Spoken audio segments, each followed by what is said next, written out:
반장님, 사망자 중에 준혁이가 있었대요. 그 한마디에 눈앞이 캄캄해졌습니다.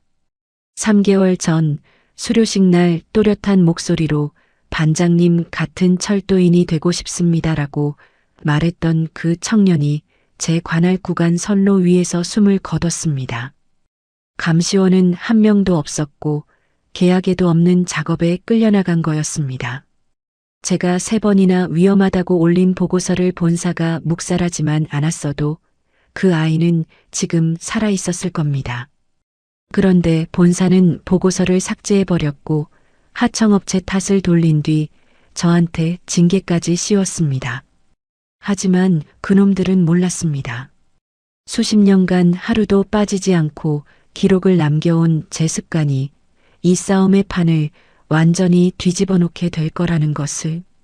사연 시작 전에 구독과 좋아요를 눌러주시고 어디에서 듣고 계신지 댓글 남겨주시면 그곳으로 건강과 행복이 가득하길 기원하겠습니다.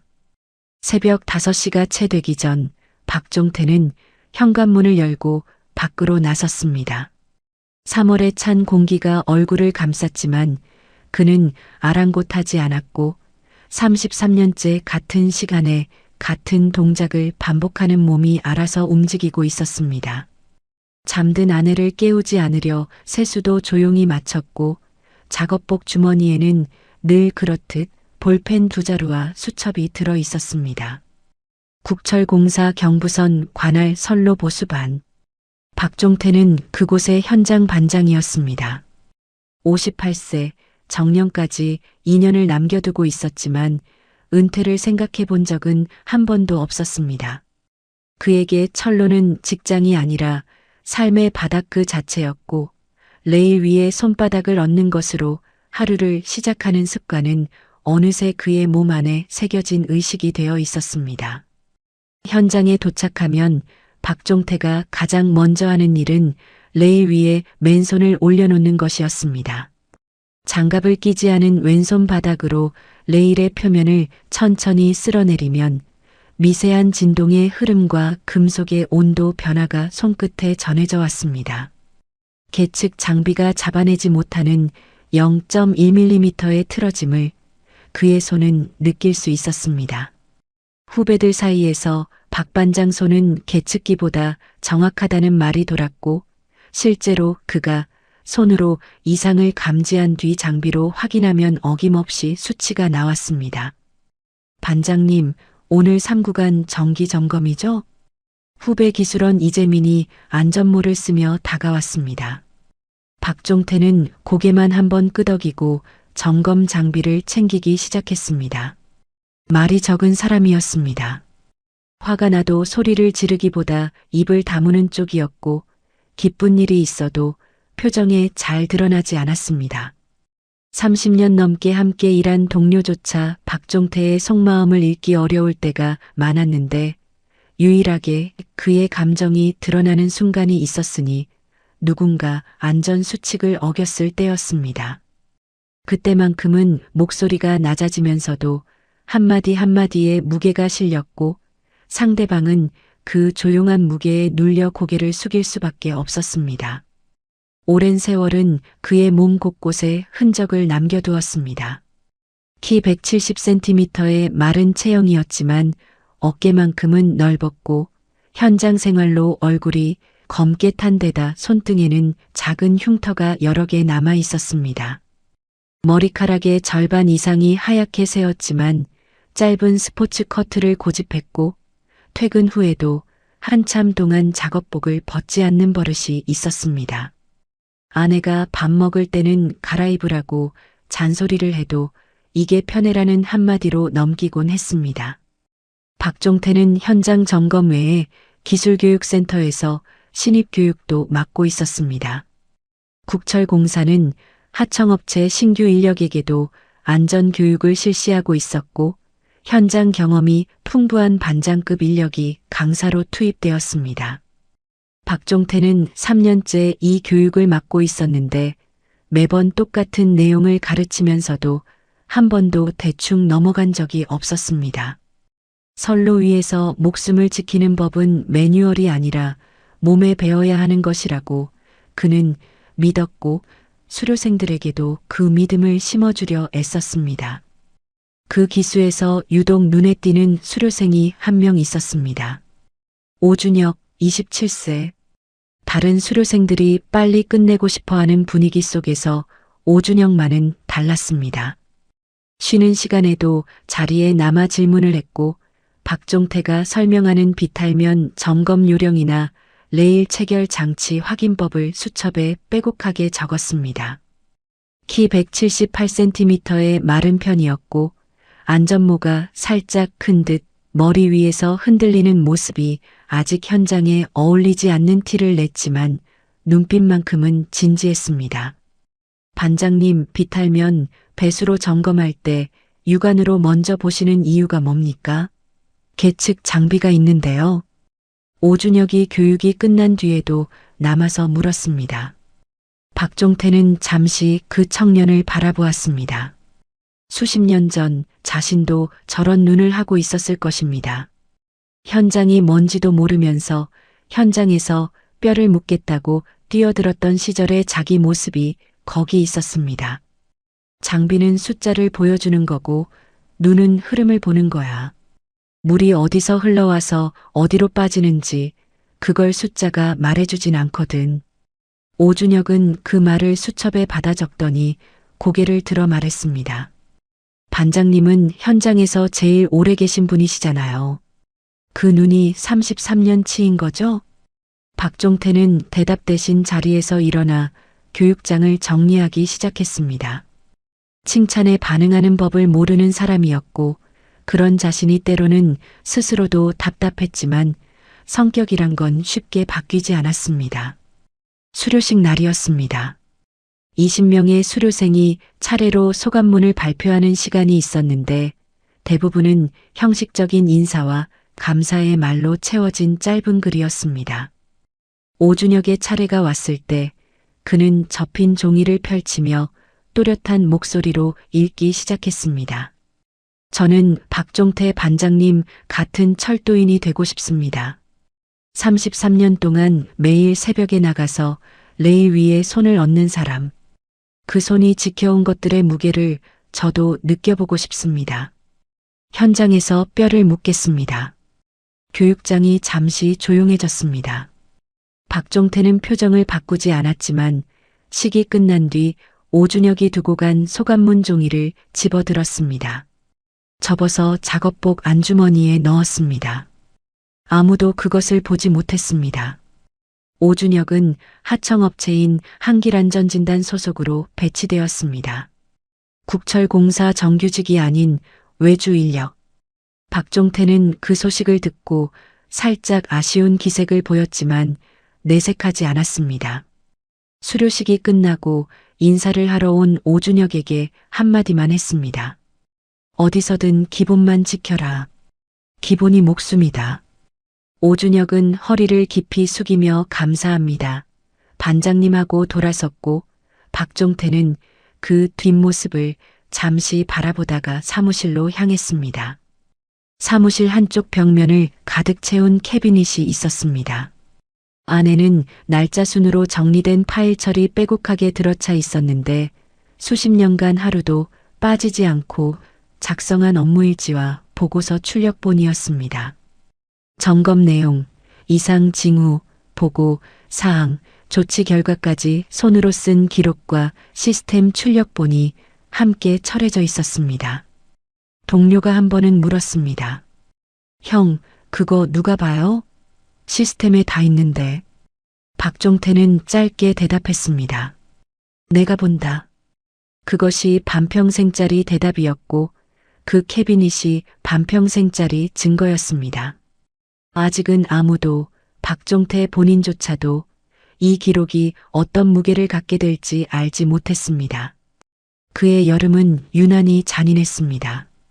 7월 중순부터 쏟아지기 시작한 비는 열흘 넘게 그칠 줄 몰랐고 전국 곳곳에서 산사태와 하천 범람 소식이 뉴스를 가득 채웠습니다. 철도도 예외가 아니었습니다. 선로 침수, 비탈면, 붕괴, 터널 내 누수까지 국철공사 전체가 비상체제에 들어갔고 복구 예산을 둘러싼 각 지역본부 간의 경쟁이 치열하게 벌어지고 있었습니다. 폭우가 잦아든 뒤 박종태는 관할 구간 정기 점검에 나섰습니다. 경부선 특정 구간, 터널을 빠져나온 직후 이어지는 비탈면 구간이었습니다. 평소에도 배수 상태를 주의 깊게 살피던 곳이었는데 이번 폭우 이후에는 상황이 확연히 달라져 있었습니다. 박종태는 비탈면 하단부에 도착하자마자 걸음을 멈추었고 한참 동안 말없이 옹벽을 올려다보았습니다. 옹벽 하단에 물이 스며든 흔적이 뚜렷하게 남아 있었습니다. 콘크리트 표면을 따라 갈색 물줄기 자국이 여러 갈래로 뻗어 있었고 배수로는 토사에 완전히 막혀 제 기능을 잃은 상태였습니다.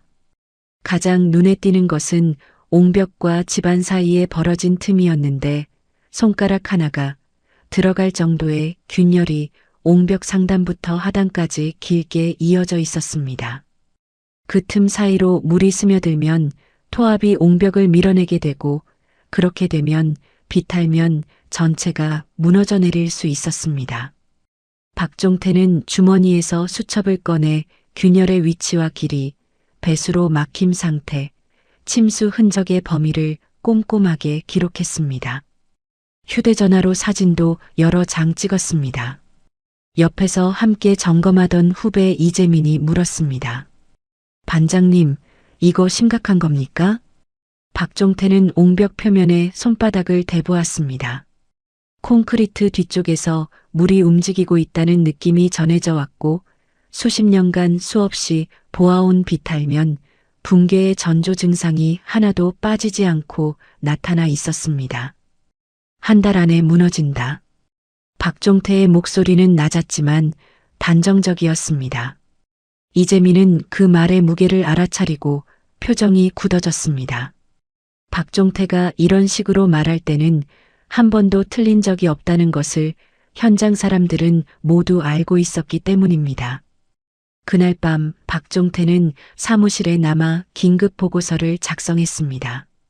현장 사진을 첨부하고 균열의 위치와 상태를 도면 위에 표시했으며 배수로 복구와 정밀 안전진단의 필요성을 명확하게 기술했습니다.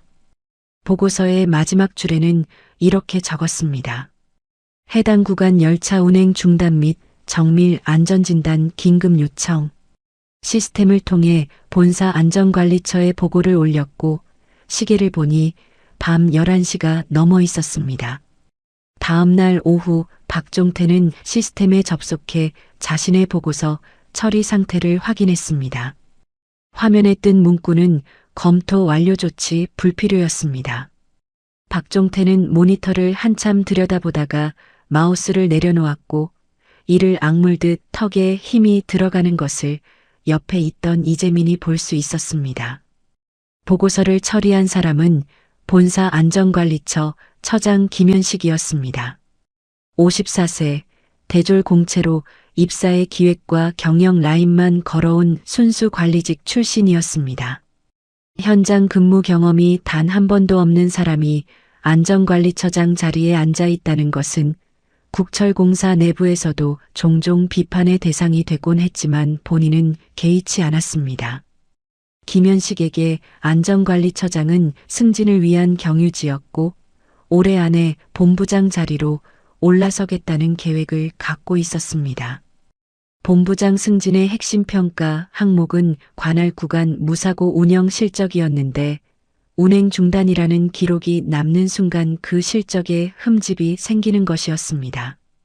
김현식은 박종태의 보고서를 읽었지만 첨부된 사진과 현장 기록보다는 계측 데이터에 먼저 눈이 갔습니다. 해당 구간의 최근 계측 수치는 기준치 이내였고 시스템상 경고 등급에 해당하지 않았습니다. 폭우 피해 복구에 전국 예산이 집중되어 있는 상황에서 이 구간의 운행을 멈추면 KTX 우회 운행에만 하루 수천만 원이 들어가고 성객 불편 민원이 폭주할 것이 뻔했습니다. 김현식은 보고서를 현장 과잉 판단으로 분류하고 조치 불필요로 처리한 뒤 대신 하청업체에 간이 안전점검을 지시하는 공문을 내려보냈습니다. 그런데 이 공문의 내용이 문제였습니다. 하청업체인 한길안전진단은 국철공사와 교량 및 터널 점검 용역 계약을 맺고 있었을 뿐 비탈면 구조물 점검은 원래 계약 범위에 포함되어 있지 않았습니다. 김현식은 최근 폭우 피해를 명분으로 비탈면 점검까지 하청업체에 떠넘긴 것이었는데 추가 예산도 추가 인력도 배정하지 않았습니다. 공문 한 장으로 계약에 없는 작업을 밀어넣은 셈이었고 현장에서 그 작업을 떠안아야 할 사람들이 어떤 조건에서 일하게 될지는 김현식의 고려 대상이 아니었습니다. 박종태는 모니터 앞에서 한참을 앉아 있다가 자리에서 일어났습니다. 프린터로 향해 자신이 올린 긴급 보고서를 출력했고 검토 완료 조치 불필요라는 처리 결과 화면도 캡처해서 함께 출력했습니다. 그리고 사무실 캐비닛을 열어 해당 날짜의 파일철에 2장의 종이를 나란히 철했습니다. 수십 년간 하루도 빠지지 않은 그 습관이 오늘도 어김없이 반복되었습니다. 이재민이 조심스럽게 물었습니다. 반장님, 본사에서 안 받아주면 어떻게 합니까? 박종태는 캐비닛 문을 닫으며 짧게 대답했습니다. 직접 가야지. 그 한마디에 이재민은 더 묻지 못했고 박종태의 눈에는 반평생 현장을 지켜온 사람만이 가질 수 있는 종류의 분노가 고여 있었습니다. 조용하고 느리지만 한번 방향이 정해지면 돌이킬 수 없는 종류의 것이었습니다. 박종태가 지역본부 안전담당 과장 사무실을 찾아간 것은 보고서가 묵살된 다음 날 아침이었습니다. 과장 정혜웅은 박종태보다 8살 아래였지만 본사 발령을 거쳐 지역본부로 내려온 관리직 출신이었고 현장 반장이 직접 찾아오는 일이 흔치 않다는 것을 알기에 의자에서 몸을 일으켜 맞았습니다. 과장님, 제가 올린 긴급 보고서 보셨습니까? 시스템에서 조치 불필요로 처리가 됐는데 이건 분명히 위험한 상황입니다. 박종태는 현장에서 찍은 사진을 출력한 것과 수기 기록을 정혜웅 앞에 펼쳐놓았습니다. 옹벽 균열 사진, 배수로 막힘 상태, 토합 징후가 나타난 지점의 위치까지 하나하나 짚어가며 설명했습니다. 정혜웅은 사진을 들여다보면서 고개를 몇 번 끄덕였지만 설명이 끝난 뒤 내놓은 대답은 박종태가 원하는 것과 거리가 멀었습니다. 박 반장님, 상황은 이해합니다. 그런데 본사에서 이미 판단이 내려온 거니라 제가 뒤집기가 어렵습니다. 요즘 폭우 복구로 본부도 정신이 없고요. 영동선 쪽은 선로가 아예 유실돼서 2달째 운행을 못하고 있고 충북선도 마찬가지입니다. 거기에 예산이 다 몰려있는 판에 우리 구간까지 들고 나가면 본부장님께 제가 뭐라고 설명을 드려야 할지 모르겠습니다. 과장님, 계측 수치가 기준치 이내라는 건 압니다. 그런데 현장에서 눈으로 본 건 다릅니다.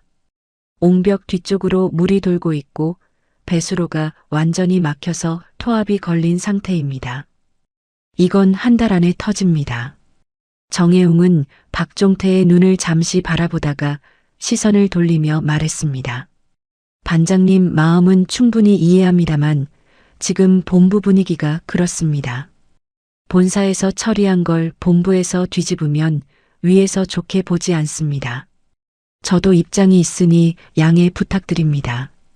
존댓말이었지만 내용은 거절이었습니다.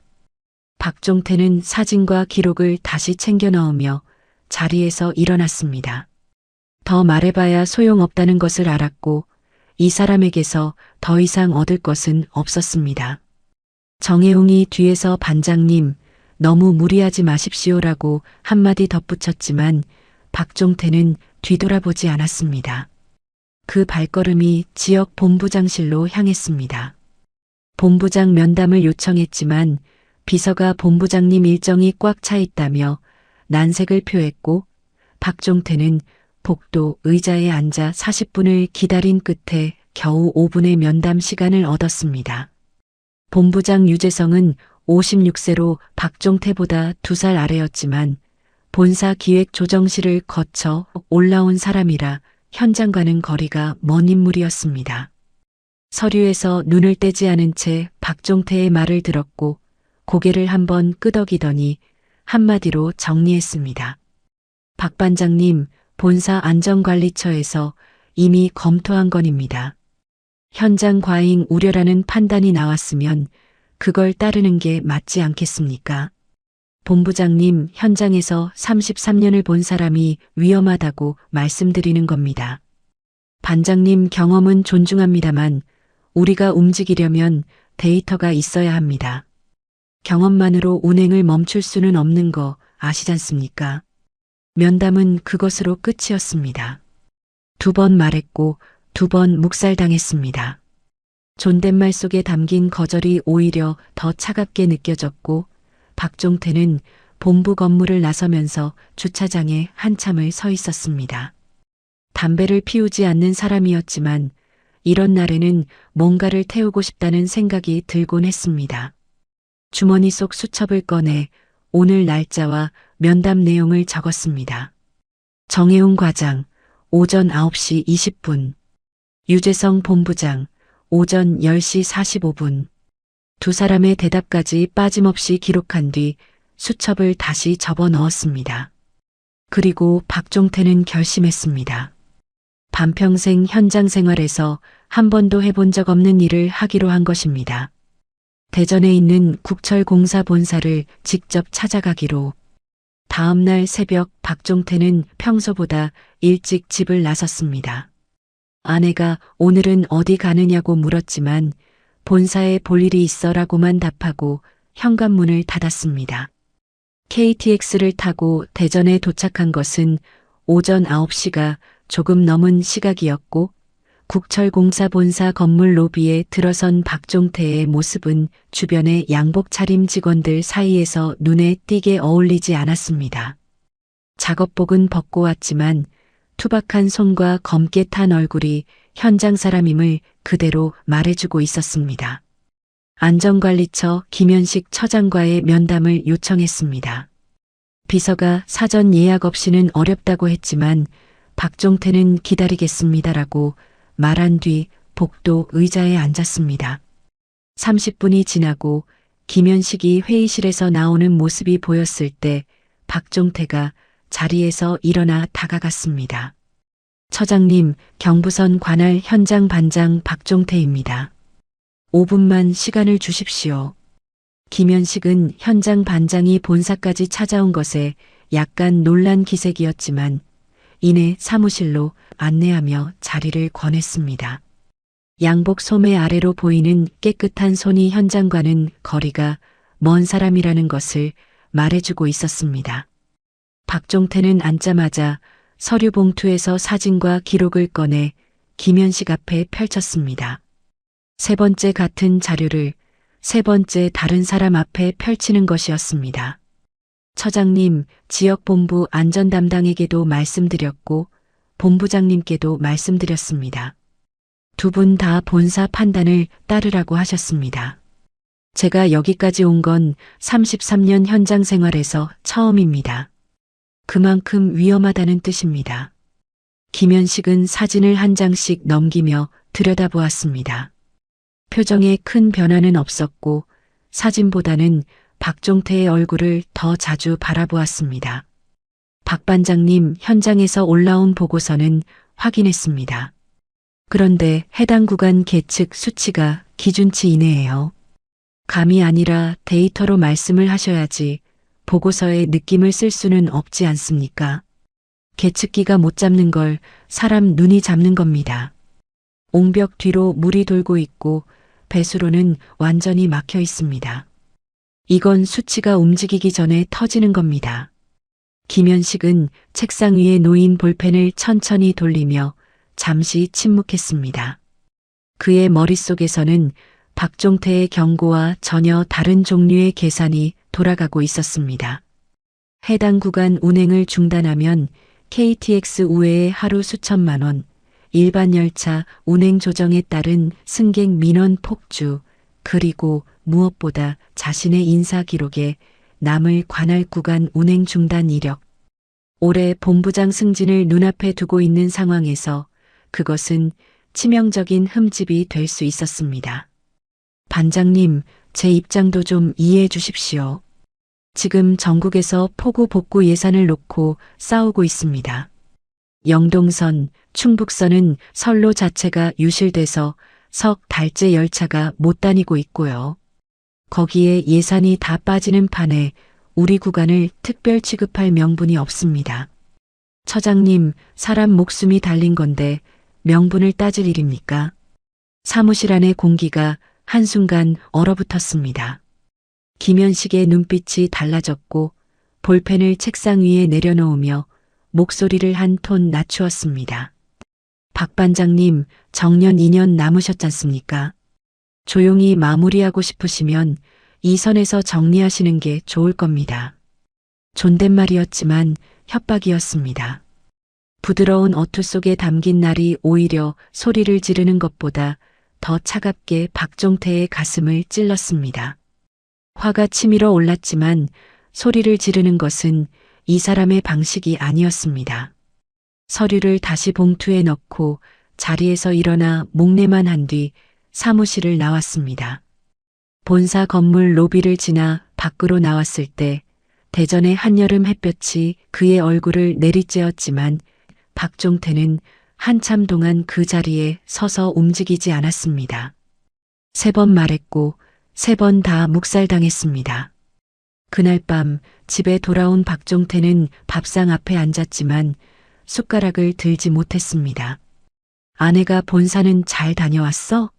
라고 물었지만 고개만 끄덕일 뿐이었고 아내는 30년 넘게 이 사람과 살아오면서 이런 침묵이 어떤 종류의 것인지 알고 있었기에 더 묻지 않았습니다. 식사 후 박종태는 서재로 쓰는 작은 방에 들어가 앉았습니다. 프린터를 켜고 긴급 보고서 원본을 한 번 더 출력했습니다. 거기에 오늘 있었던 김현식과의 면담 내용을 수기로 적었습니다. 날짜, 시간, 장소, 상대방 이름, 그리고 김현식이 했던 말까지. 조용히 마무리하고 싶으시면 이 선에서 정리하시는 게 좋을 겁니다. 그 문장을 또박또박 적어 넣은 뒤 지역 본부 면담 기록과 함께 파일철에 나란히 철했습니다. 3번에 보고 기록이 날짜 순으로 정리되어 하나의 파일철 안에 들어갔습니다. 박종태는 캐비닛 문을 닫고 불을 껐지만 잠이 오지 않았습니다. 천장을 올려다보며 한참을 누워 있다가 중얼거리듯 혼잣말을 했습니다. 3번이면 됐을까? 아무도 그 물음에 대답하지 않았고 박종태 자신도 그 답을 알지 못했습니다. 다만 그의 파일철 안에 3번의 기록이 남아있다는 사실만이 아직은 아무 쓸모도 없는 채로 캐비닛 속에서 잠들어 있었습니다. 김현식이 하청업체에 내려보낸 공문은 단 한 장이었습니다. 최근 집중호우로 인한 경부선 비탈면 구조물 안전점검 추가 시행 요청. 그 한 장의 공문이 한길안전진단 대표의 책상 위에 놓였을 때 대표 송민호는 한참 동안 종이를 들여다보다가 한숨을 내쉬었습니다. 계약서를 꺼내 다시 확인할 필요도 없었습니다. 한길안전진단이 국철공사와 맺은 용역계약은 교량 및 터널 정밀 점검이었고 비탈면 구조물은 처음부터 계약 범위에 포함되어 있지 않았습니다. 그러나 거부할 수 있는 상황이 아니었습니다. 국철공사는 한길안전진단 매출의 70%를 차지하는 최대 발주처였고 이번 공문을 거부하면 다음 계약이 날아갈 것이 뻔했습니다. 추가 예산도 추가 인력도 없이 비탈면 점검까지 떠안아야 한다는 것은 부당했지만 하청업체가 갑에게 부당함을 따질 수 있는 세상은 아직 오지 않았습니다. 송민호는 공문 아래에 접수 완료라고 적은 뒤 각 지역에 흩어져 있는 직원들의 연락처를 뒤지기 시작했습니다. 인력이 부족했습니다. 교량과 터널 점검에 투입된 인원을 빼서 비탈면으로 돌려야 했고, 그러려면 다른 지역에서 사람을 차출해 올 수밖에 없었습니다. 영동선 쪽에서 터널 점검을 하고 있던 팀에 연락이 갔고, 그 팀에 입사 3개월 된 신입 기술원이 한 명 있었습니다. 오준혁이었습니다. 오준혁은 차출 연락을 받았을 때 특별히 불안해하지 않았습니다. 아직 현장 경험이 짧아서 어디로 가든 배울 것이 있다고 생각하는 나이였고, 비탈면 점검이라는 것이 어떤 조건에서 이루어지는지도 구체적으로 알지 못했습니다. 함께 차출된 선배 기술원이 원래 우리 계약이 없는 작업인데 갑자기 떨어졌다고 투덜거리는 말을 들었지만 그것이 자신의 안전과 어떤 관계가 있는지까지는 생각이 미치지 못했습니다. 투입 당일 아침이었습니다. 한길안전진단 소속 기술원 6명과 국철공사 직원 1명, 총 7명이 경부선 남성현역 인근에 모였습니다. 작업계획서에는 열차감시원 배치가 명시되어 있었지만 현장의 열차감시원의 모습은 보이지 않았습니다. 급하게 인력을 끌어모은 탓에 감시원까지 배치할 여유가 없었던 것이었고 아무도 그 사실을 문제 삼지 않았습니다. 현장에서는 늘 그런 식이었습니다. 계획서에는 모든 것이 완벽하게 적혀 있었지만 실제 현장에서 그 계획서대로 움직이는 경우는 드물었고 그 간극 사이에서 사람들의 목숨이 위태로워진다는 사실을 아는 사람은 많지 않았습니다. 오전 10시 45분 7명의 작업자는 남성 현역 역장으로부터 정밀 안전진단 작업 승인을 받았습니다. 열차를 멈추지 않은 상태에서 근처 역장의 승인에 따라 시행하는 상례 작업이었고 위험지역 2m 바깥에서 이루어지는 것으로 되어 있었습니다. 작업 지점은 남성 현역에서 청도역 방향으로 약 1km 떨어진 비탈면 구간이었는데 그곳까지 가려면 선로변을 따라 수백 미터를 걸어야 했습니다. 그런데 사고 지점에서 불과 10여 미터 거리에 국철공사가 관리하는 안전출입문이 있었습니다. 그 문을 이용했다면 선로 위를 장거리로 이동할 필요가 없었지만 7명의 작업자 중 누구에게도 이 문의 존재가 안내되지 않았습니다. 작업계획서에도 나와 있지 않았고 국철공사 측에서 별도로 알려주지도 않았습니다. 결국 7명은 선로변 자갈 도상을 밟으며 작업 지점을 향해 걸어가기 시작했습니다. 자갈을 밟는 소리가 발밑에서 서걱거렸습니다. 오준혁은 맨 뒤쪽에서 걸으며 주변을 둘러보았습니다. 양쪽으로 산비탈이 이어진 구간이었고 전방은 완만한 곡선 구간이라 시야가 길게 트이지 않았습니다. 안전모가 여전히 살짝 큰 듯 걸을 때마다 흔들렸고 새 작업복의 뻣뻣한 감촉이 아직 몸에 익지 않은 티를 냈습니다. 입사 3개월 현장이라는 것이 어떤 곳인지를 온몸으로 배우고 있는 중이었습니다. 그때 아무도 뒤를 돌아보지 않았습니다. 경부선 2구간의 무궁화호는 전기기관차가 견인하는 열차였습니다. 디젤 기관차와 달리 엔진 소리가 거의 없었고 레일 위를 달릴 때 나는 소리도 자갈 도상을 밟는 작업자들의 발소리에 묻힐 정도로 조용했습니다. 열차 감시원이 있었다면 일정 거리 전방에서 열차 접근을 육안으로 확인하고 무전으로 알렸을 것입니다. 그러나 감시원은 없었고 국철공사 직원에게 설치되어 있던 열차 감지 앱도 그 순간 아무런 경고를 울리지 못했습니다. 동대구역을 출발해 진주 방향으로 달리던 제천 903호 무궁화호가 곡선 구간을 빠져나오며 직선 구간에 진입했을 때 기관사의 시야에 선로 위를 걷는 7개의 형체가 들어왔습니다. 곡선 구간이어서 시야 확보가 어려웠고 사고 지점과의 거리는 불과 123m에 불과했습니다. 급제동을 걸었지만 수십 톤의 열차가 그 거리 안에서 멈추는 것은 물리적으로 불가능했습니다. 오전 10시 52분, 선로에 진입한 지 7분 만이었습니다. 열차가 작업자들을 뒤에서 덮쳤습니다. 박종태는 그 시각 관할 구간의 다른 지점에서 정기 점검을 하고 있었습니다. 후배 이재민의 전화가 울린 것은 사고 발생 20분 뒤였고 수화기 너머로 들려온 목소리는 떨리고 있었습니다. 반장님, 남성 현역에서 청도 방향으로. 하청 작업자들이 열차에. 박종태는 수화기를 귀에 댄 채 한참을 서 있었습니다. 이재민의 말이 끝나기도 전에 가슴 한가운데가 무너져 내리는 감각이 밀려왔지만 입 밖으로 나온 것은 단 한마디뿐이었습니다. 몇 명이야? 7명입니다. 2명이 현장에서, 4명 중상이고 1명은 경상이라고 합니다.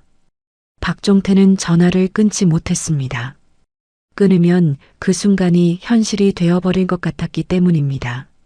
수화기를 내려놓은 뒤에도 손이 허공에 머물러 있었고 이재민이 다시 뛰어오며 말한 한마디가 박종태의 다리에서 힘을 빼놓았습니다. 반장님, 사망자 중에 준혁이가 있었대요. 박종태는 그 자리에 주저앉지는 않았습니다. 주저앉는 대신 눈을 감았고 감은 눈 뒤에서 3개월 전 수료식 날의 장면이 스쳤습니다. 또렷한 목소리로 소감문을 읽던 청년.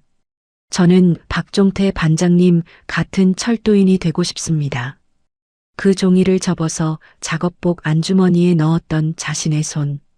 지금 그 종이가 바로 그 주머니 안에 들어 있었습니다. 사고 현장에는 이미 소방과 경찰, 국철공사 관계자들이 도착해 있었습니다. 사망한 2명의 작업자는 청도 대남병원에 임시 안치되었고 중상자 4명은 인근 병원으로 분산 이송되었습니다. 사고 열차에 탑승해 있던 승객 89명에게는 부상자가 없었습니다. 해당 구간은 상행선로를 이용해 상하행 열차가 교대 운행하는 것으로 전환되었고 KTX와 일반 열차 28편이 10분에서 60분가량 지연되었습니다. 뉴스 속보가 나가기 시작했습니다. 경부선 청도 구간에서 무궁화호 열차가 선로 작업 중이던 근로자 7명을 쳐 2명이 사망하고 5명이 부상을 입었습니다. 앵커의 목소리는 사실을 전달하는 데 그쳤고 그 사실 뒤에 숨어 있는 것들 계약에 없던 작업, 배치되지 않은 감시원, 안내되지 않은 출입문, 그리고 3번이나 올라갔다가 3번 다 묵살된 보고서 아무도 말하지 않았습니다. 박종태는 그날 저녁 집에 돌아오지 못했습니다.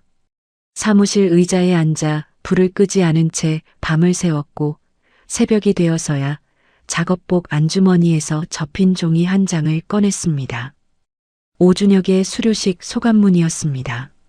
현장에서 뼈를 묻겠습니다라는 마지막 문장 위에 박종태의 손가락 자국이 번져 있었고 그것이 땀인지 눈물인지는 본인도 알 수 없었습니다. 사고 다음 날 아침 대전 본사 대회의실에 긴급 대책회의가 소집되었습니다. 안전관리처장 김현식이 회의를 주재했고 지역본부 안전담당, 홍보팀, 법무팀 관계자들이 자리를 채웠습니다. 회의실 분위기는 무거웠지만 그 무거움의 방향이 사망한 작업자들을 향해 있는 것인지 아니면 본사의 앞날을 향해 있는 것인지는 자리에 앉은 사람들의 표정만 봐도 알 수 있었습니다. 김현식은 회의 시작과 동시에 수습 방향을 제시했습니다. 목소리는 차분했고 마치 분기 실적 보고를 하듯 정돈된 어투로 말했습니다. 사고 원인은 하청업체의 안전수칙 미준수입니다.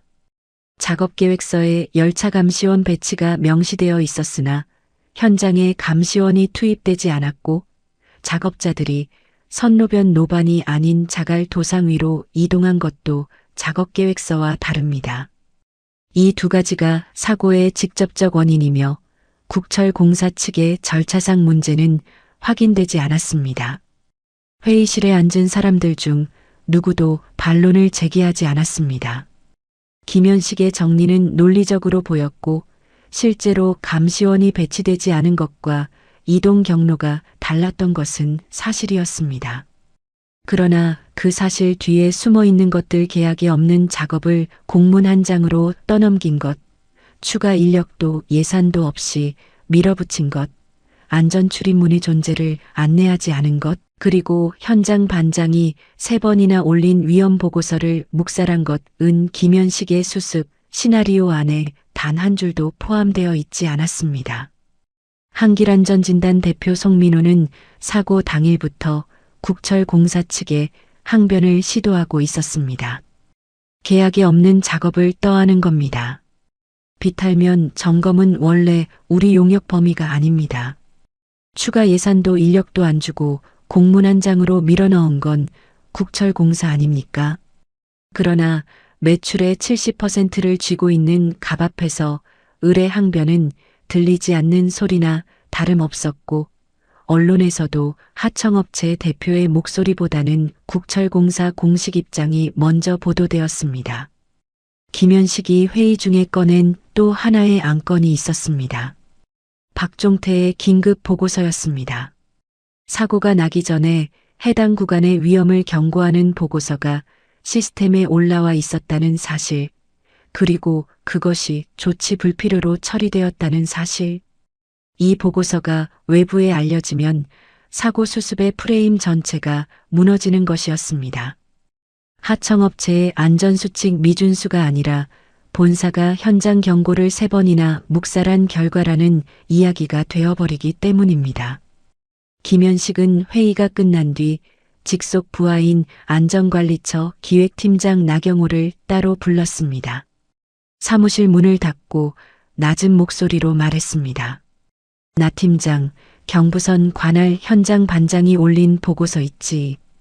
그거 정리 좀 해. 나경호는 그 말의 의미를 바로 알아챘습니다.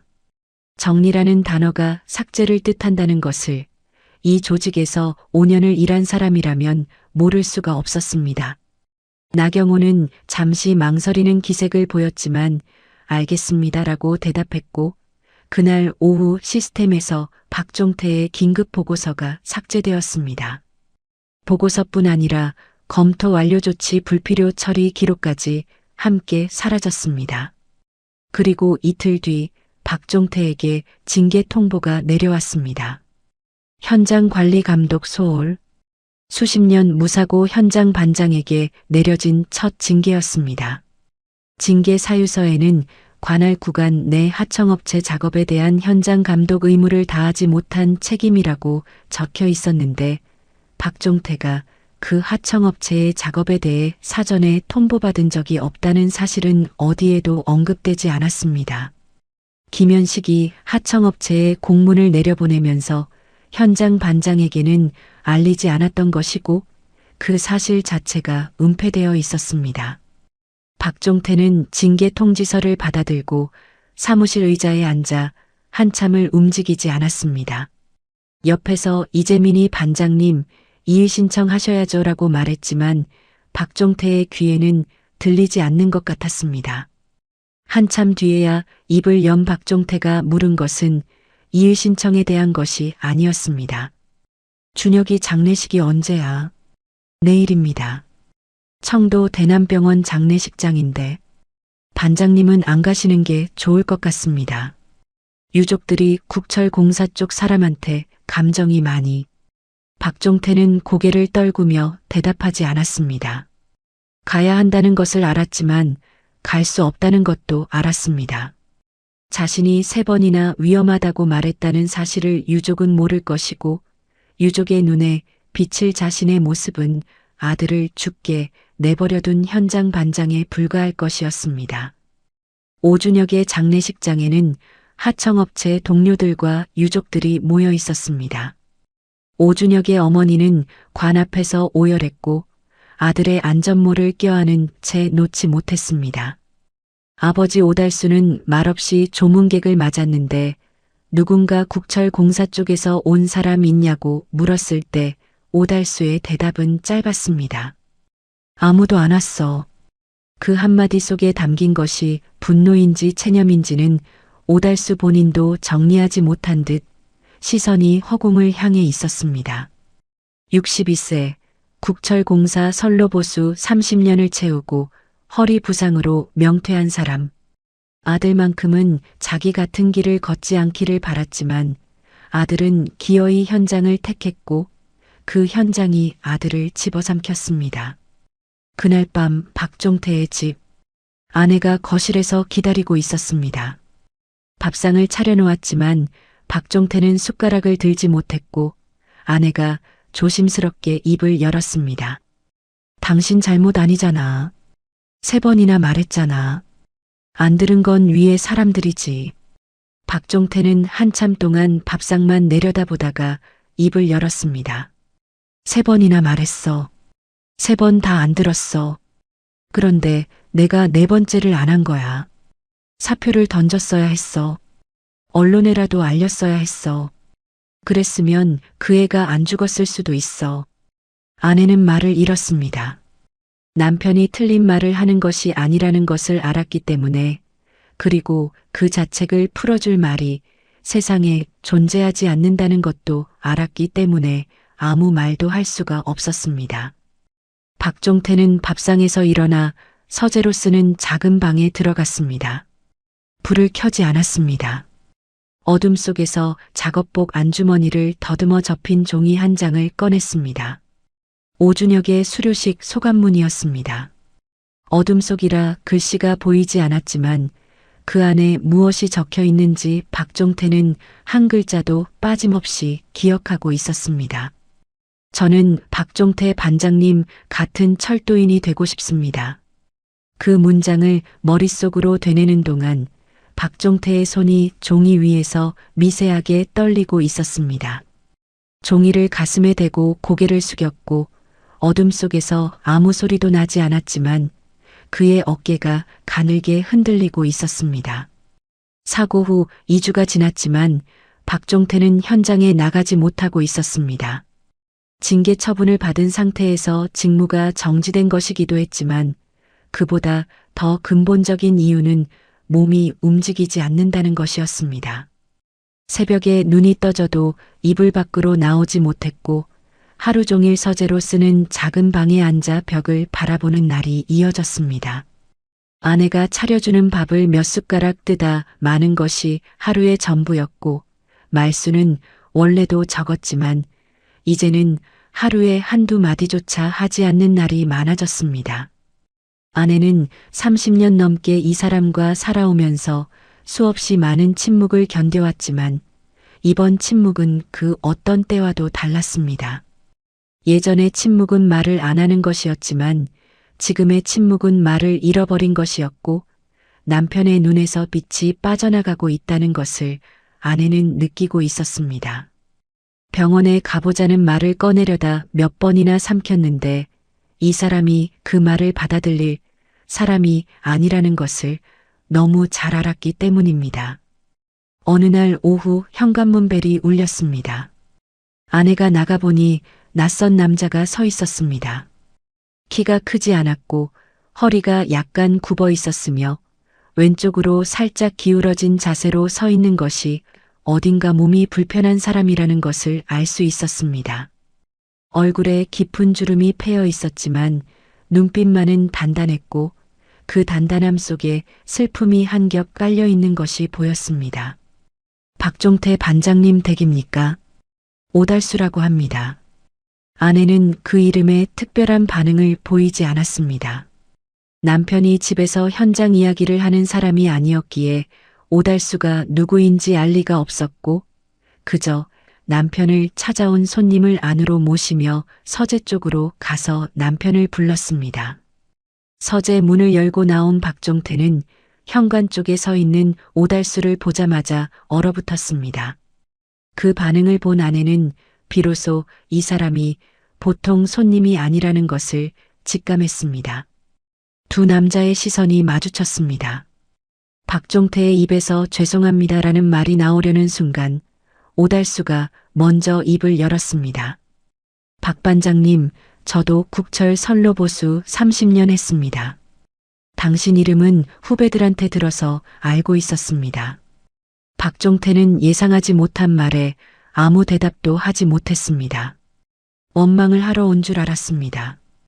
왜 내 아들을 못 지켰느냐고, 왜 현장 반장이 그걸 막지 못했느냐고 소리를 지르러 온 줄 알았습니다. 그 소리를 들을 준비는 되어 있었지만 이런 말이 나올 줄은 몰랐습니다.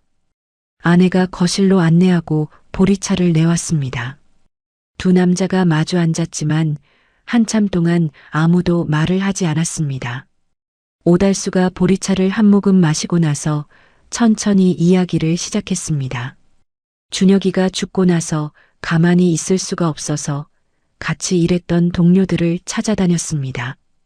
사고가 어떻게 난 건지, 왜 감시원이 없었는지, 왜 계약이 없는 작업을 하고 있었는지, 그러다 당신 후배 되는 사람을 만났습니다. 박종태의 눈이 살짝 움직였습니다. 그 친구가 말해줬습니다. 박 반장님이 사고 나기 전에 그 구간이 위험하다고 보고서를 올렸다고. 한 번도 아니고 3번이나 올렸는데 본사에서 다 묵살했다고. 오달수의 목소리는 떨리지 않았습니다. 분노를 이미 한 번 넘긴 사람의 목소리였고 그 분노 뒤에 남은 것은 진실을 알아야겠다는 집념이었습니다. 그런데 지금 당신한테 징계가 내려와 있다면서요? 박종태는 고개를 떨구며 낮은 목소리로 대답했습니다. 현장 관리 감독 소홀이라고 합니다.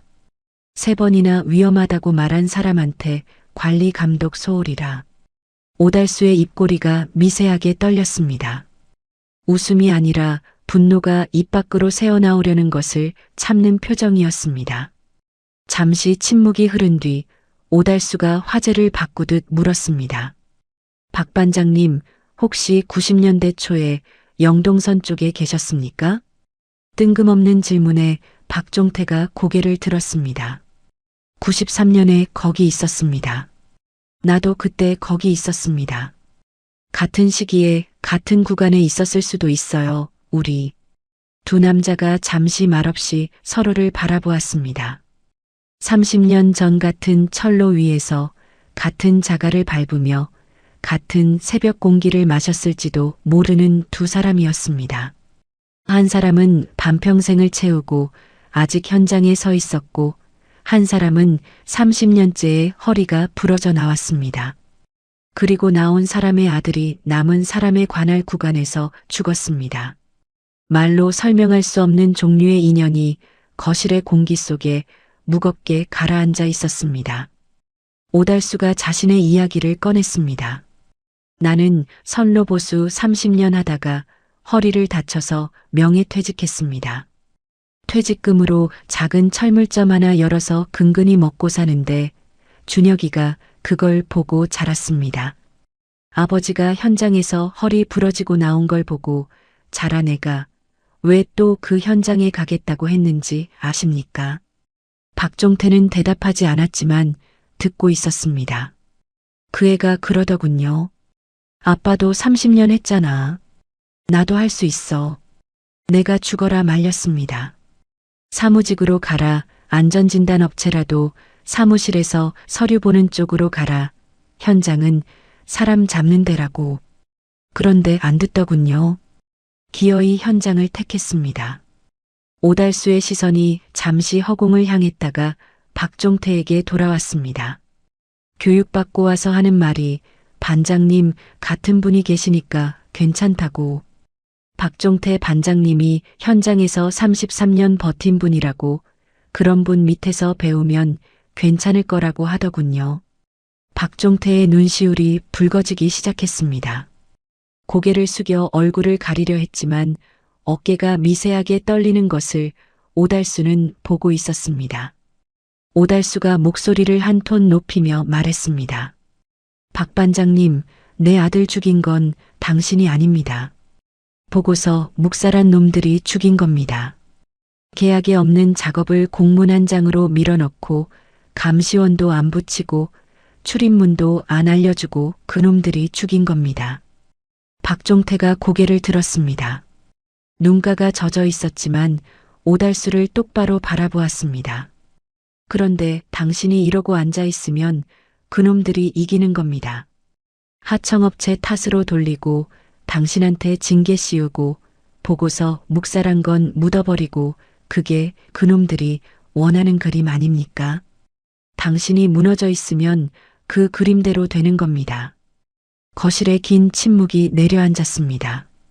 아내가 부엌에서 이 대화를 듣고 있었는데 이제야 이 사람이 누구인지를 그리고 남편이 왜 2주째 무너져 있었는지를 비로소 이해하게 되었습니다. 눈물을 닦으며 소리를 내지 않으려 입을 막고 있었습니다. 박종태가 2주 만에 처음으로 제대로 된 문장을 말했습니다. 제가 뭘 할 수 있겠습니까? 오달수의 대답은 준비되어 있었습니다. 나는 퇴직하고 나서 철도노조 자문위원으로 활동하고 있습니다. 현장 안전 문제를 다루면서 쌓아둔 인맥이 있습니다. 국토교통부 항공철도사고조사위원회에 진정을 넣을 수 있는 루트를 알고 있습니다. 그런데 진정을 넣으려면 증거가 있어야 합니다. 오달수가 박종태의 눈을 똑바로 바라보며 물었습니다. 당신 보고서 원본 있습니까? 2주 동안 멈춰있던 사람의 눈에 처음으로 의지가 돌아왔습니다.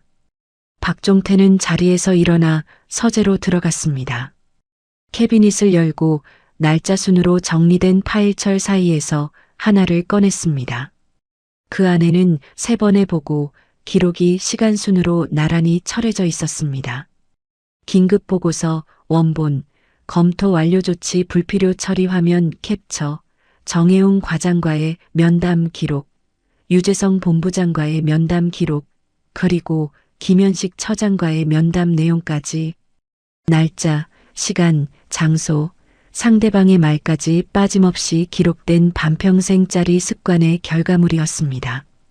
박종태가 파일철을 오달수 앞에 내려놓으며 말했습니다. 있습니다. 3번 올린 기록 전부 있습니다. 오달수는 파일철을 펼쳐 한 장씩 넘기기 시작했습니다. 읽어 내려가는 동안 그의 표정이 점점 단단해졌고 마지막 장을 덮었을 때 오달수는 고개를 한번 끄덕이며 말했습니다. 이거면 됩니다. 두 아버지가 나란히 앉아 서류를 넘기기 시작했습니다.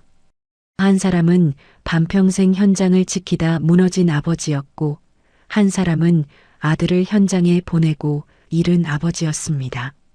같은 세대, 같은 철로, 같은 자갈 위에서 인생을 보낸 두 남자가 이제 같은 방향을 바라보고 있었고 캐비닛 속에서 잠들어 있던 기록이 비로소 깨어나기 시작했습니다. 박종태와 오달수가 항공철도사고조사위원회에 진정서를 제출한 것은 사고 발생 한 달 뒤였습니다. 오달수가 철도노조 자문위원 활동을 하며 쌓아둔 인맥을 통해 진정 절차와 제출 요건을 확인하는 동안 박종태는 파일철에서 필요한 서류를 하나하나 골라 사본을 만들었습니다. 긴급보고서, 원본과 시스템 처리 결과, 캡처, 정혜웅 과장 및 유재성 본부장과의 면담 기록, 그리고 김현식 처장과의 면담 내용까지 3번의 보고와 3번의 묵살이 날짜 순으로 정리된 서류 묶음에 하청업체 한길안전진단에 내려간 비탈면 점검 작업 지시 공문 사본까지 첨부해서 하나의 진정서로 완성했습니다. 진정서의 핵심은 2가지로 명확하게 압축되어 있었습니다. 사고 발생 전에 현장 반장이 해당 구간의 위험을 3차례에 걸쳐 보고했으나 본사 안전관리처에서 전부 묵살했다는 것이 첫 번째였고 사고 후 해당 보고서가 시스템에서 삭제된 정황이 있다는 것이 2번째였습니다. 박종태는 사고 직후 시스템에 접속해 자신의 보고서를 확인하려 했을 때 이미 보고서가 사라져 있었다는 사실을 진정서에 기술했으며 삭제 전에 출력해둔 원본의 존재가 이 진정의 핵심 증거였습니다. 조사위원회는 진정서를 접수한 뒤 2주간의 예비 검토를 거쳐 본격 조사에 착수했고 가장 먼저 진행된 것은 국철공사 본사 시스템의 서버 로그 복원 작업이었습니다. 김현식이 시스템에서 보고서를 삭제했다 하더라도 서버에는 삭제 이력이 남아있을 수밖에 없었는데 어떤 계정이 언제 어떤 파일에 접근해서 어떤 작업을 수행했는지가 로그에 기록되어 있었기 때문입니다. 복원된 서버 로그는 김현식의 시나리오에 치명적인 균열을 냈습니다. 박종태의 긴급 보고서를 삭제한 계정은 안전관리처 기획팀장 나경호의 것이었으며 삭제가 이루어진 시점은 사고 발생 이틀 뒤 긴급대책회의가 열렸던 바로 그날 오후로 확인되었습니다. 보고서뿐 아니라 검토 완료 조치 불필요라는 처리 기록까지 함께 사라져 있었다는 점은 이것이 단순한 파일 정리가 아니라 의도적 은폐라는 것을 보여주는 결정적 정황이었습니다.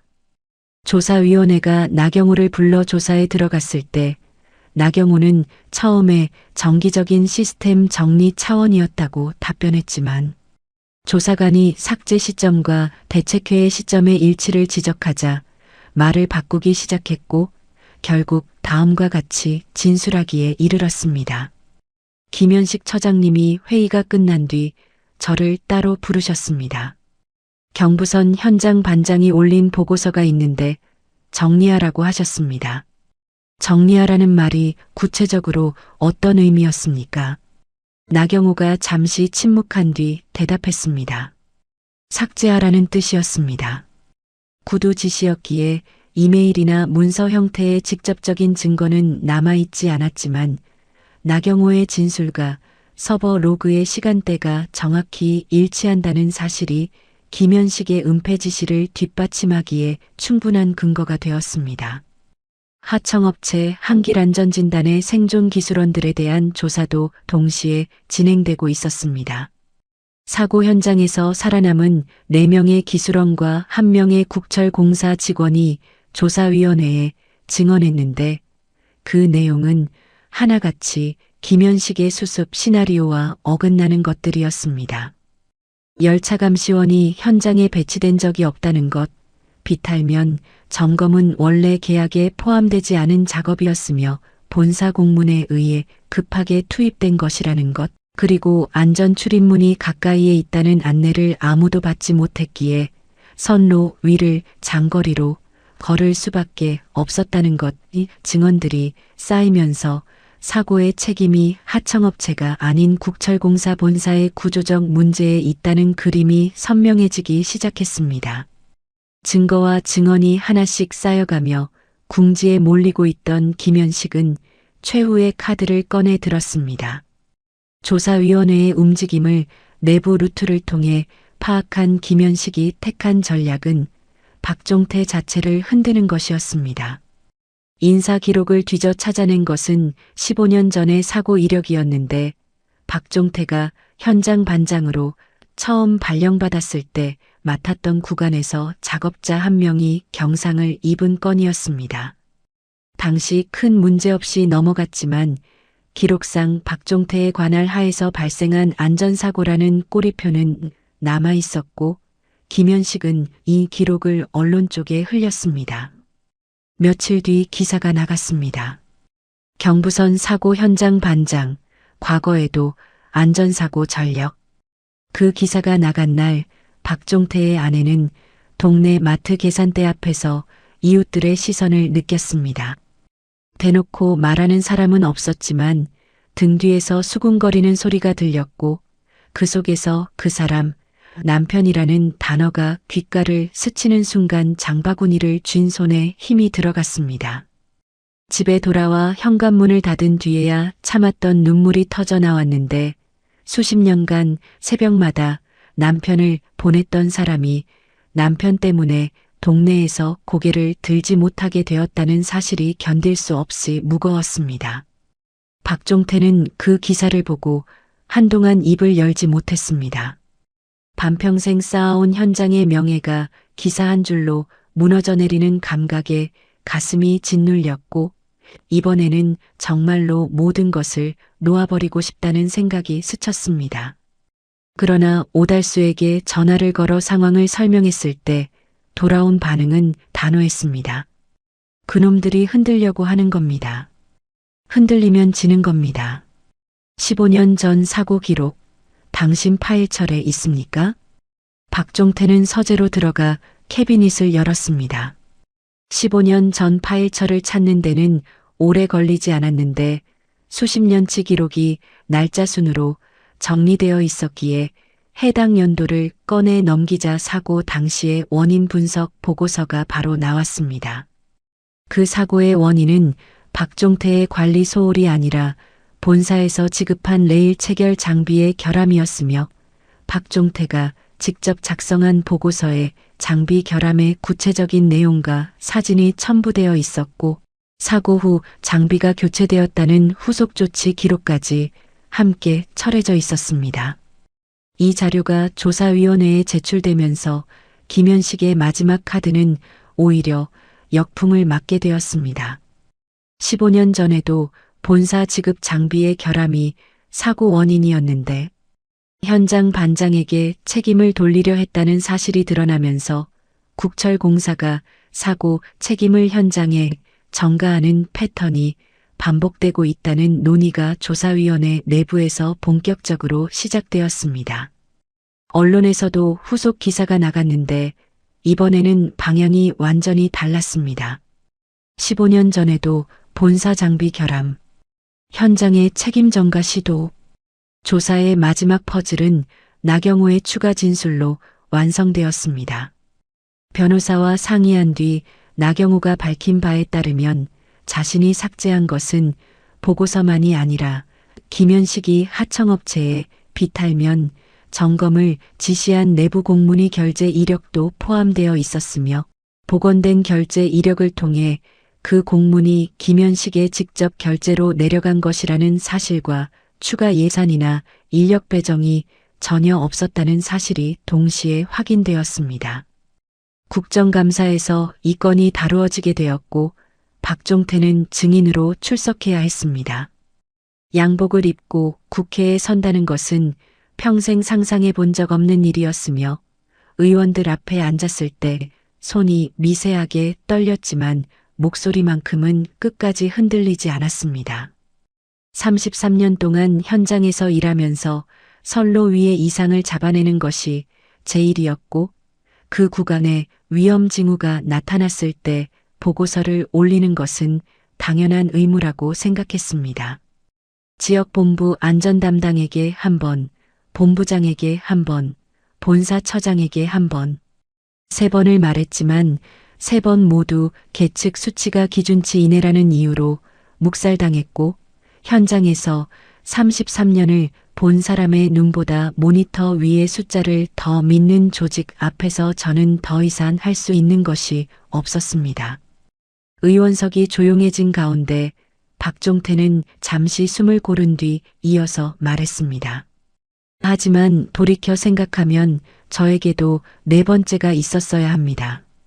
3번 거절당했을 때 사표를 던지고 언론에라도 알렸더라면 그 아이가 그 선로 위에 서지 않았을 수도 있습니다. 27살, 입사 3개월 된 청년이었고 교육센터에서 제가 직접 가르친 사람이었는데 저는 그 아이에게 선로 위에서 목숨을 지키는 법을 가르쳐 놓고 정작 그 선로가 안전한지를 지키지 못한 사람입니다. 방청석에 앉아있던 오준혁의 어머니가 소리 없이 울고 있었고 오달수는 이를 악물고 정면을 바라보고 있었습니다. 박종태의 증언이 끝난 뒤 의원들의 질의가 이어지면서 김현식의 보고서, 묵살과 은폐, 지시, 하청업체에 대한 부당한 작업 전가, 안전감시원 미배치의 구조적 문제가 하나하나 도마 위에 올랐고 김현식은 직위해제 처분을 받게 되었습니다. 국철공사 사장은 사고 현장을 방문한 자리에서 유가족과 국민께 깊이 사과드리며 무거운 책임을 통감한다는 말과 함께 사의를 표명했으며 박종태에게 내려졌던 현장 관리 감독 소홀 징계는 철회되었습니다. 그러나 박종태의 얼굴에 안도의 표정은 없었습니다. 국회를 나서는 복도에서 오달수와 마주쳤을 때 두 남자는 아무 말 없이 서로를 바라보았고 오달수가 먼저 입을 열었습니다. 이겼습니까, 우리? 박종태는 고개를 천천히 저으며 대답했습니다. 준혁이가 돌아오지 않는데 이긴 게 아닙니다. 오달수는 그 말에 대답하지 않았지만 고개를 한번 끄덕였고 두 남자는 나란히 국회 건물을 나섰습니다. 밖에는 가을바람이 불고 있었으며 어디선가 열차 경적 소리가 멀리서 들려오고 있었습니다. 박종태가 현장에 복귀한 것은 징계가 철회되고 일주일이 지난 뒤였습니다. 새벽 5시 석 달 만에 다시 현장복을 입고 집을 나서는 남편을 보며 아내는 아무 말도 하지 않았지만 현관문이 닫히고 난 뒤 한참 동안 그 자리에 서 있었습니다. 밥 먹고 가라는 말을 하지 못한 것을 뒤늦게 깨달았지만 남편은 이미 가고 없었고 아내는 텅 빈 식탁을 바라보며 생각했습니다. 이 사람이 다시 나갈 수 있게 된 것만으로도 충분하다고. 현장에 도착한 박종태는 레일 위에 손을 얹었습니다. 석 달 만에 느끼는 금속의 차가움이 손바닥을 타고 팔 안쪽까지 번졌고 그 감각이 온몸을 깨우는 듯 했지만 예전과 똑같지는 않았습니다. 같은 레일이었고 같은 새벽이었지만 이 선로 위를 걸어갔을 7명의 발걸음이 자꾸만 떠올랐고 자갈을 밟으며 작업 지점을 향해 가고 있었을 오준혁의 뒷모습이 시야 저편에 어른거렸습니다.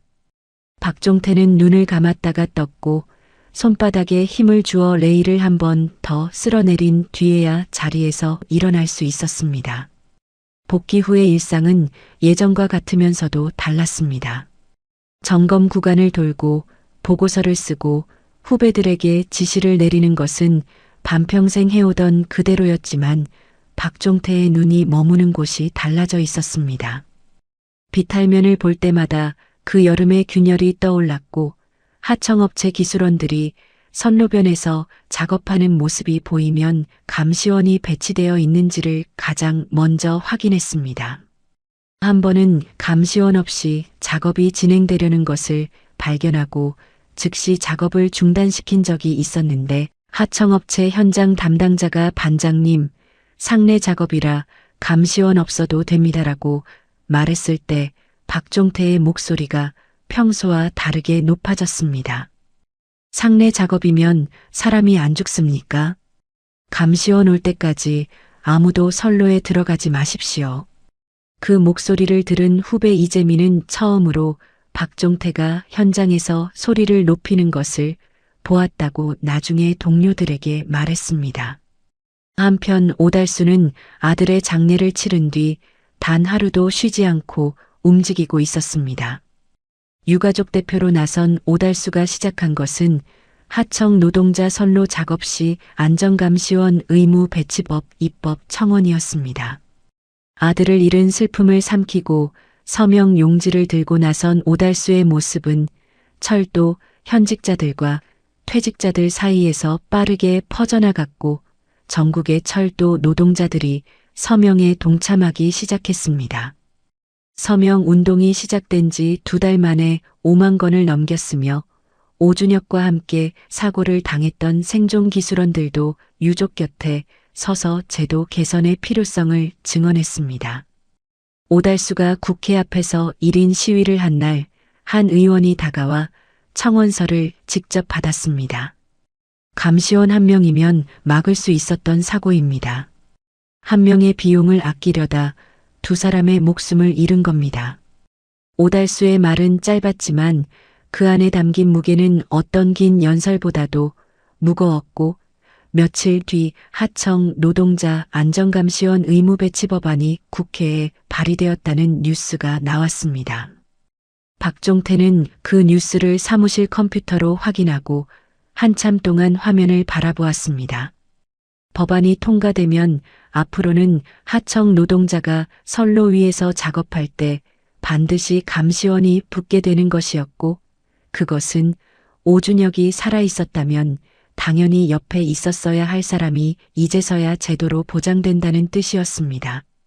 박종태는 화면을 끄고 창밖을 내다보았는데 선로 위로 무궁화호 한 편이 소리 없이 지나가고 있었으며 전기열차 특유의 저소음이 이제는 예전과 다른 무게로 귓가에 남았습니다.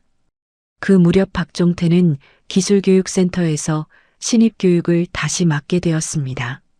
사고 이후 한동안 교육이 중단되어 있었는데 국철공사가 안전교육체계를 전면 재정비하면서 현장 경험이 가장 풍부한 반장급 인력을 다시 강사로 투입한 것이었습니다.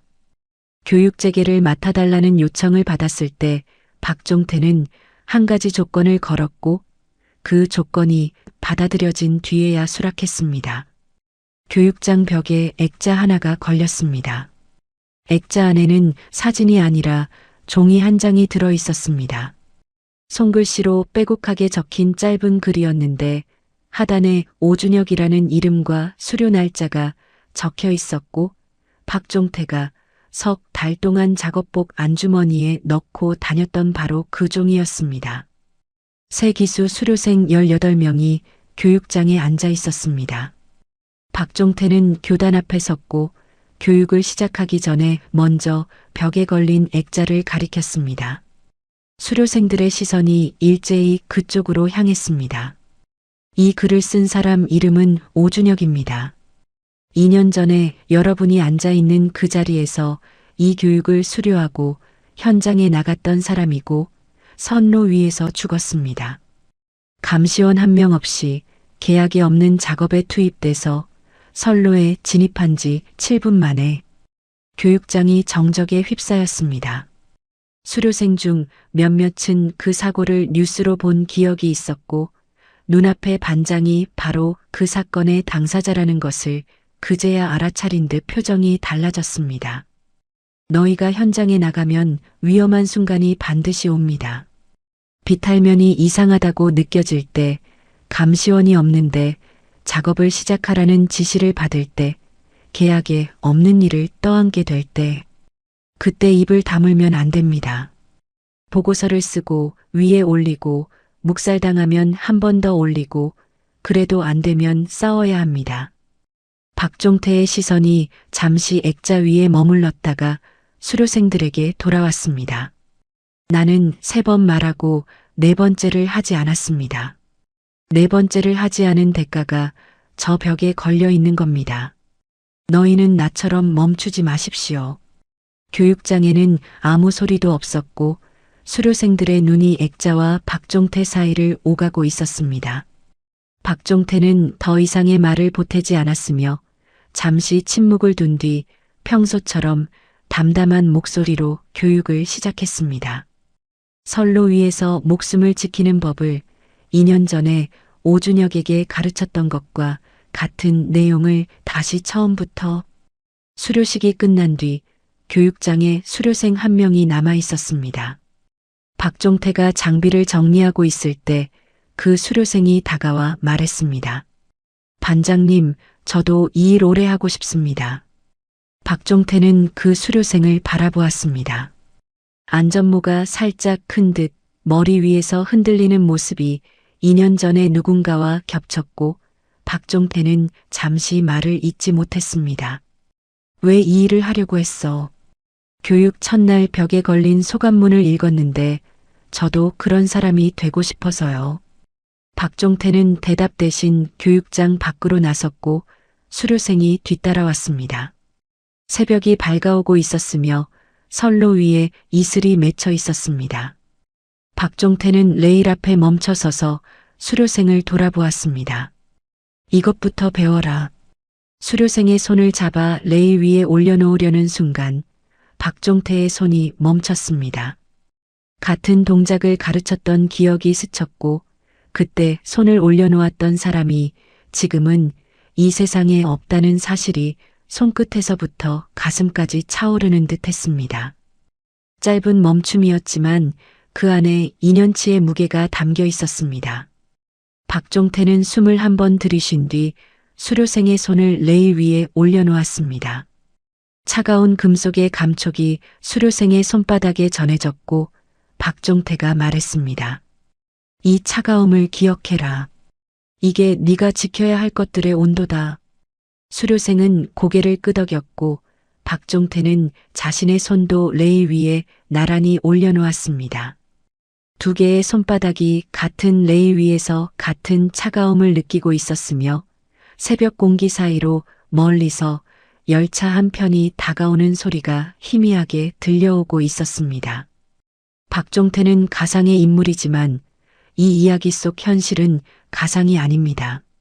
현장에서 위험을 알리는 목소리가 묵살되고 계약이 없는 작업이 공문 한 장으로 떠넘겨지고 감시원 한 명의 비용을 아끼려다 사람의 목숨이 사라지는 일은 지금 이 순간에도 어딘가에서 반복되고 있을지 모릅니다. 세 번을 말해도 듣지 않는 조직 앞에서 네 번째를 말할 수 있는 용기, 그리고 그 네 번째를 들어주는 세상이 되기를 바라는 마음으로 이 이야기를 만들었습니다. 다시는 누군가의 아들이, 누군가의 제자가 선로 위에서 7분 만에 사라지는 일이 없기를 진심으로 바랍니다.